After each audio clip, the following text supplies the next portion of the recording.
Meu primeiro encontro com a Arquidi foi por uma razão muito simples, nós éramos vizinhos. De repente eu fui morar em uma casa onde ele já morava antes, que a casa era do Tenente Picado, já fazia muito tempo que ele morava lá, né? E a família se mudou para junto dele, para ser vizinho. E então eu fiquei conhecendo, né? Aí ele e o irmão dele, Kleber, que era praticamente da minha idade, Arquidi é um pouquinho mais velho, mas é a mesma geração, né? Então as diferenças são insignificantes. E logo depois eu descobri que nós tínhamos um amigo em comum, que era Hermânio José Guedes. E o Hermano era professor de Arquidi, no Centro de Arte. Ele, exatamente nessa época que eu conheci, ele estava tomando umas aulas de desenho com o Hermano José. Hermano José e, se não me engano, também, Ivan Freitas também estava lá, que era também aluno de Hermano, mas que já tinha chegado a um nível que Ivan muitas vezes dava orientações a Arquidi. Embora não fosse exatamente o professor dele, mas ele já estava num nível mais elevado e dava as orientações. E então, a partir daí, a gente estreitou um pouco as relações, porque tínhamos um assunto com quem eu não tinha com quem falar, que era a arte, né? Então havia poucas pessoas que se dedicavam à arte nesse período aqui e com quem eu podia conversar sobre arte. Os interlocutores eram muito raros. Se você tem um vizinho aí então era ótimo, porque de vez por outra a gente começava a conversar sobre arte. Uma coisa que nos afastou um pouco nesse período, eu que era de esquerda, e Arquidi, por conta dele gostar de estudar inglês, ele tinha uma aproximação muito grande com os americanos, e uma simpatia quase que natural. Então, de vez por outra, a gente tinha discussões meio azedas sobre esse assunto, né? Metia para os americanos e ele defendendo. Mas isso passou e não perturbou muito nossa relação. Era farpa que ele trocava assim, foi coisa natural, quase que recém saído da adolescência, né? E então foi uma amizade muito tranquila, sem briga, a gente nunca brigou, foi coisa, a gente sempre se entendeu bem. Até que, de repente, a gente começou a participar de exposições, né? Houve Semana de Arte Moderna, exposições de Semana de Arte Moderna, que aconteceu que Lira tinha recebido uma verbazinha do governo do Estado para o centro, né? E como o centro tinha fechado, que a Armando já tinha saído, Ivan também, aí então ele começou a pegar essa verba do aluguel do centro, que era usado para pagar o aluguel do centro, não estava mais alugando. Então o centro deixou de existir, mas existia essa dotação, ele decidiu usar essa dotação para promover exposições. A gente tem uns prêmios, distribuiu tinta com o pessoal. Então cada um foi para sua casa, pegou aquelas tintas de grafite, crayon, papel, tela, essas coisas, e foi pintar e fez negócio, e foi feita exposição. Isso foi um pontapé inicial fantástico para o desenvolvimento das artes aqui. Porque praticamente tudo começou aí depois, né? O resto tudo veio no desenrolar desse fato, né? Dessas exposições. A primeira e a segunda exposição. Logo a seguir, aí então foi criado o Departamento Cultural da Universidade, que teve uma importância muito grande no processo de desenvolvimento artístico da cidade. Agora, o que aconteceu nesse período é que, depois dessas exposições, o reitor Silvio Pélico Porto, ele achou que a universidade deveria dar uma contribuição maior para o desenvolvimento artístico, porque não estava dando absolutamente nada, né? Então ele dizia, quanto à questão de formação de profissionais, a universidade está indo até bem, pode melhorar, o que não pode é ficar em zero no setor de arte, tem que dar algum estímulo. Então foi criado, ele estava com a ideia de criar alguma coisa assim. E então foi feita uma reunião com alguns artistas, o Arquidi foi convidado e mais outras pessoas. Eu não soube dessa reunião. Aí então o Arquidi ficou designado de criar de convidar um grupo de artistas para serem professores no Departamento Cultural da Universidade. E então foi feito, era um negócio muito precário. Na época a gente ganhava o salário de professor de arte na universidade, era praticamente o salário mínimo. E tempo depois ficou abaixo do salário mínimo. E a gente dava aula para valer. Viu? Era um negócio assim, eu, por exemplo, tinha uma carga horária de cerca de 8 horas diárias de aula. De segunda a sexta, era todo dia. Porque foi uma coisa que espantou o reitor quando ele foi dar a primeira aula, né, de inauguração do curso do Departamento Cultural. Foi que ele chegou e disse: eu fico satisfeito de ver que realmente havia uma expectativa em torno da criação desses cursos. Porque você veja que nós temos aqui cerca de 300 alunos matriculados. Aí disse, isso é mais do que o corpo discente da universidade, dos cursos que tem maior afluência aqui, que é o curso de filosofia. Muito embora que muita gente debandou, né? Pensava que a coisa era muito fácil e não era tanto. E afinal, como diz o irmão José, ser artista não é para quem quer, é para quem pode. Não em termos de financeiros, mas em termos de você ter talento e alguma habilidade, né? Não era curso de desenho superior, não era uma escola de belas artes. Era um curso de extensão. E que foi uma coisa que foi interessante, porque os cursos de extensão, eles não estão presos a normas, não estão presos a currículos. Então, os professores, tanto eu como o Arquedir, a gente inovou, né? A gente só sabia, quando a gente começou, a gente concordou uma coisa seguinte, que era o ponto em comum.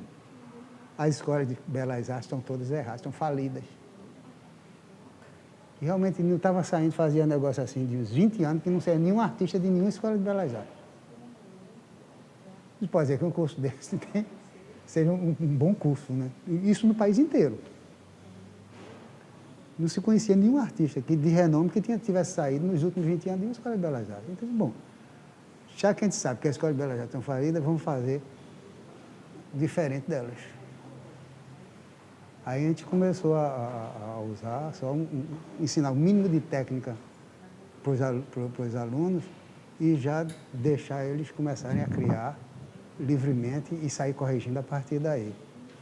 E até que funcionou, porque surgiu muita gente boa dessas oficinas que a gente estava fazendo. Você lembra de nomes de pessoas que ainda estão atuando hoje? Tem um agora que deu um lapso de memória, que o cara que é meu amigo. É Flávio Tavares. O Flávio Tavares foi aluno. E ele foi lá criança, né? Foi lá criança, então era aluno de uma turma infantil. Aí o Raul chegou, botou o olho no trabalho dele e disse, não, ele está pintando como gente grande, passa para cá. Aí ele passou a ter aula junto com os adultos, porque o nível dele já tinha subido o suficiente, né? Em que pese que ele tinha tido alguma orientação, não sei se se do pai. Eu vi o Flávio falando de que o pai dele tinha dado uma certa orientação para ele. E como é que saiu desse curso de extensão para existir o curso de graduação? Porque teve um momento em que o curso de educação artística esses cursos de extensão terminou acontecendo o que todo ano a gente repetia a mesma coisa. Era um curso de iniciação. Era um curso de iniciação que ficou funcionando da seguinte maneira: o cara vinha, aí no outro ano vinha se matricular de novo no mesmo curso de extensão.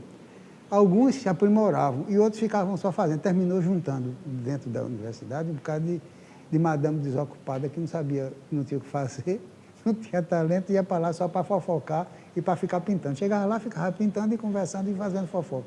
Aí foi quando foi criado, foi detectado esse problema, aí veio a solução que foi a criação do Núcleo de Arte Contemporânea. E aí deu outra sacudida, né? Porque esse curso quando a gente foi feito esse curso de extensão do Departamento Cultural da Universidade,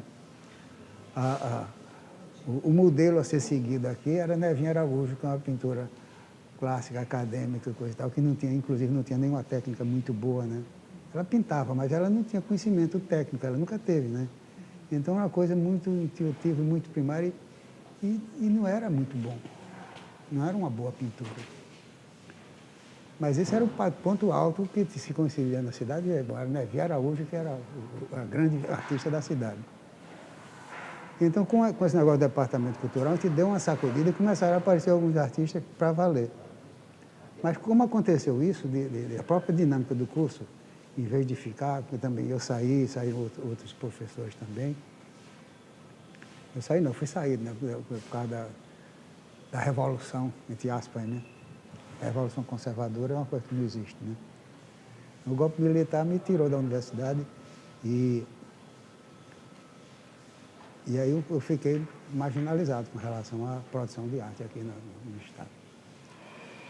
Mas o que aconteceu é que, como esses cursos se degringolaram e ficar servindo somente para madame desocupada no final das contas, foi detectado esse problema, então se decidiu fazer uma renovação total disso aqui e foi criado o Núcleo de Arte Contemporânea, que absorveu esses cursos e as verbas que havia desses cursos e começou a promover, foi quase que um tratamento de choque, né?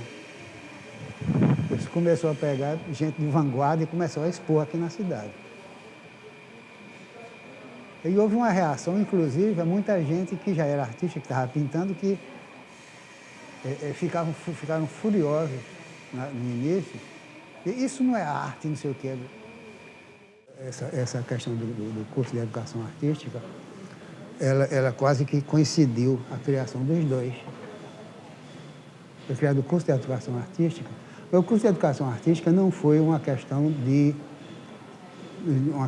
querer promover as artes.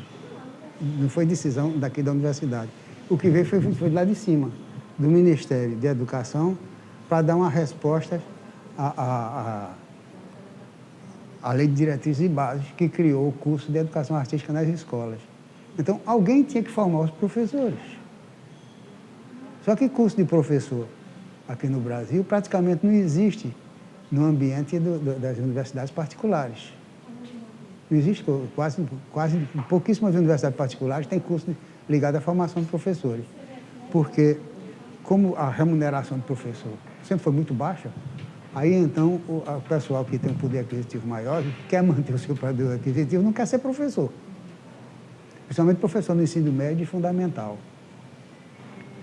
E então isso foi criado de cima para baixo, né? O curso de educação artística foi criado de cima para baixo.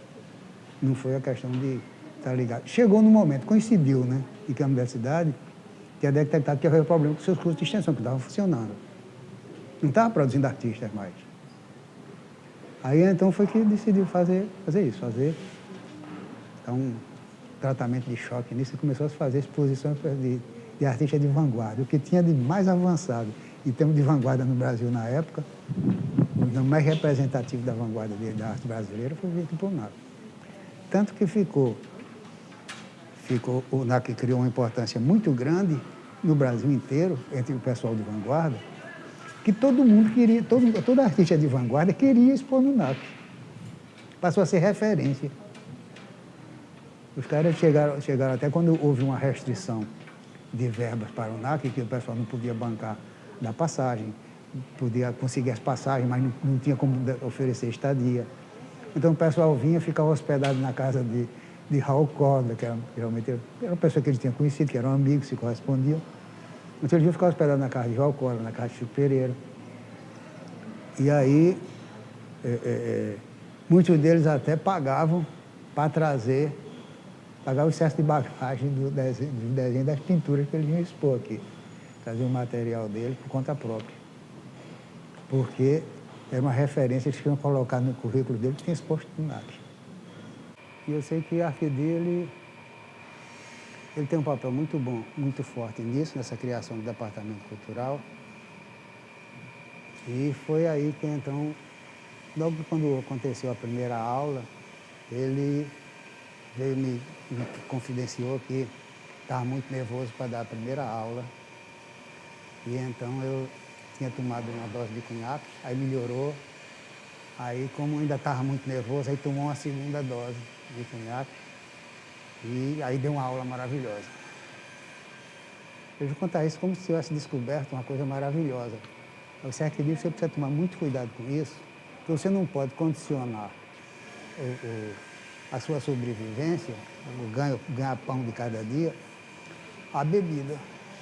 Porque um dia você vai ter que beber quase diariamente para poder dar aula.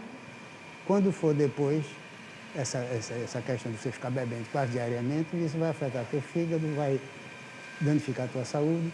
E um belo dia o médico vai dizer, se você não parar de beber, você morre.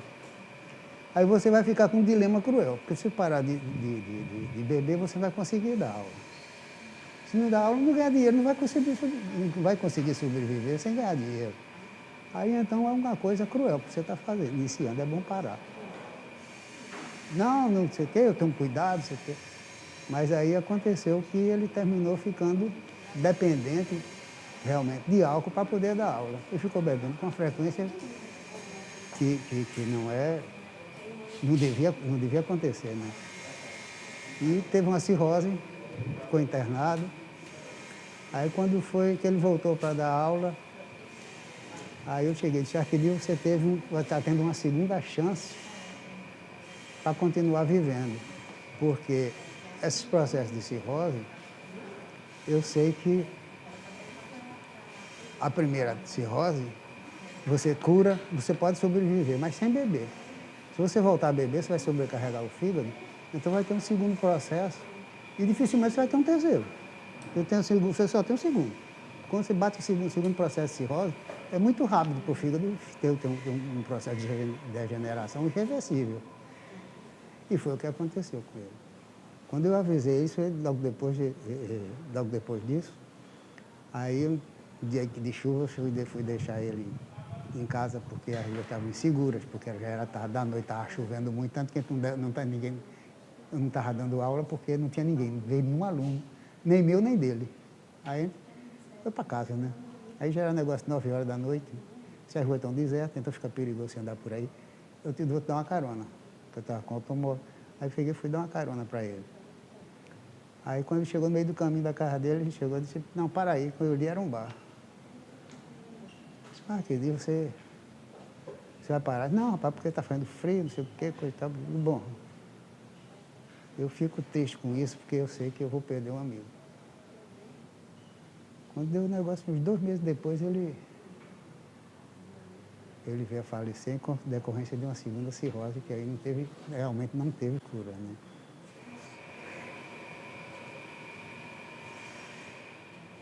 Bom, eu não tenho um conhecimento aprofundado na parte de arte bidimensional, né? Meu interesse sempre foi em arte tridimensional. No entanto, o Arquidio, ele tinha um desenho muito interessante e muito peculiar. O traço dele era uma coisa simplesmente fantástica. O domínio que ele tinha do desenho, ele fazia um desenho extremamente simples. O traço dele, com o traço que ele tinha, o desenho fluía assim, quase que de uma maneira natural, intuitiva. E ele era muito bom, sempre considerei ele muito bom desenhista. E todo mundo que entende, exatamente também, os críticos de arte que eu conhecia, eles também gostavam muito do desenho do Arquidio, achavam que ele realmente tinha um traço muito, muito pessoal, muito característico. Arquidio foi um artista que influenciou muita gente, porque ele foi professor de desenho durante muito tempo, tanto aqui no curso de educação artística, como também na época de forma que ele deixou um legado no traço de muito artista que tem aqui na Paraíba, né? Os desenhistas, todos eles devem um pouco a ele, né? Passaram por ele. E a obra dele teve um fato aí que eu achei estranhíssimo, é que a última esposa dele, se não me engano, a terceira, né? Destruiu uma porção de trabalho dele por questão de ciúme. E eu achei isso uma coisa extremamente lamentável, né? Porque nessa época, eu acho que era uma época que ele era um artista mais maduro, que ele tinha uns trabalhos lindos e que, no acesso de fúria, de ciúmes, foi tudo destruído, foi tudo por água abaixo. Ou seja, o ciúme é sempre uma coisa destrutiva, né? Diferente do amor, né? Você tem alguma obra, pessoas Não. da sua família? Não, não. Aquele não. Ele tem muito poucas obras. Porque ele parecia ter uma questão que era inerente a ele mesmo. Ele era um tanto ou quanto inseguro. Então ele destruía muito o trabalho dele. Acho que tá bom não, é rasgava e jogava fora. Muitas vezes aí eu acho que o trabalho estava bom e ele simplesmente por um motivo ou por outro achava que não estava, então ele destruía. E por isso é que ficou tão pouca coisa, né? Ele era muito exigente com ele mesmo.